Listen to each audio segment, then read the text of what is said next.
بسم اللہ الرحمن الرحیم۔ السلام علیکم ورحمۃ اللہ وبرکاتہ۔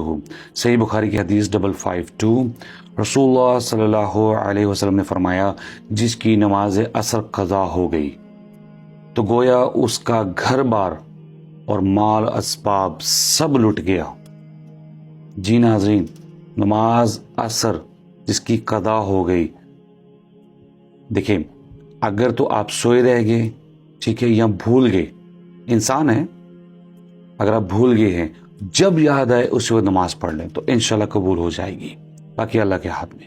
لیکن اگر جان بوجھ کے اس کو چھوڑ دیا، نماز عصر کو، اس کی بات ہو رہی ہے، باقی نمازوں کے سب کے اپنے اپنے درجات ہیں، لیکن نماز عصر جو درمیان والی چھوٹی سی نماز ہے، اس میں صرف 4 فرض ہیں، ٹھیک ہے، اس وقت کچھ لوگ قیلولہ بھی کر رہے ہوتے ہیں اور نیند کا بھی غلبہ ہوتا ہے، اللہ تعالی ہم سب پر رحم کرے۔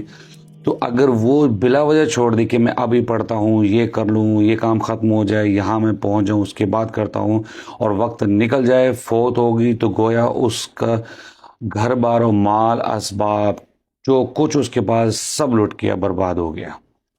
تو اللہ تعالیٰ سے دعا ہے کہ اللہ تعالیٰ مجھے، کہنے والے کو، اور آپ سب کو توفیق دے، ہدایت دے کہ ہم لوگ نمازوں کو اس کے اوقات پہ، جو مقررہ وقت ہے اس پہ پڑھیں۔ اللہ تعالیٰ توفیق دے، آمین۔ السلام علیکم ورحمۃ اللہ وبرکاتہ۔